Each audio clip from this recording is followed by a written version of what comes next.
объединения этой мощи. Президент Беларуси Александр Лукашенко заявил, что Узбекистан, Таджикистан и Туркменистан через 15 лет могут войти в союзное государство с Россией и Белоруссией. Это заявление Лукашенко сделал в интервью российскому журналисту Владимиру Соловьеву. Нет, Армении деваться некуда. Вот, то есть уже Вы что, армянины- думаете, они кому-то нужны? Они уже увидели. Никола Уваевич это увидел.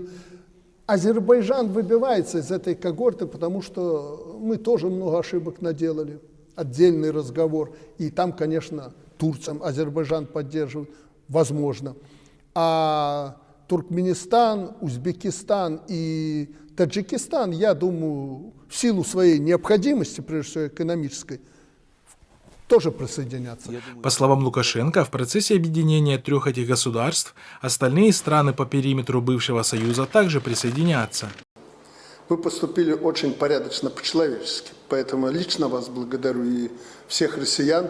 Напомню, что Лукашенко начал публично демонстрировать максимальную политическую лояльность к Кремлю после массовых протестов, длившихся с лета 2020 года по весну 2021, когда народ восстал против диктатора, а Россия обеспечила сохранность его режима. После этого Лукашенко не упускает шанса для того, чтобы выразить поддержку геополитических проектов России в странах СНГ. Детализировали в генеральных штабах замысел двух президентов, и уже через несколько часов вылетели первые самолеты в Казахстан. Все было сделано быстро.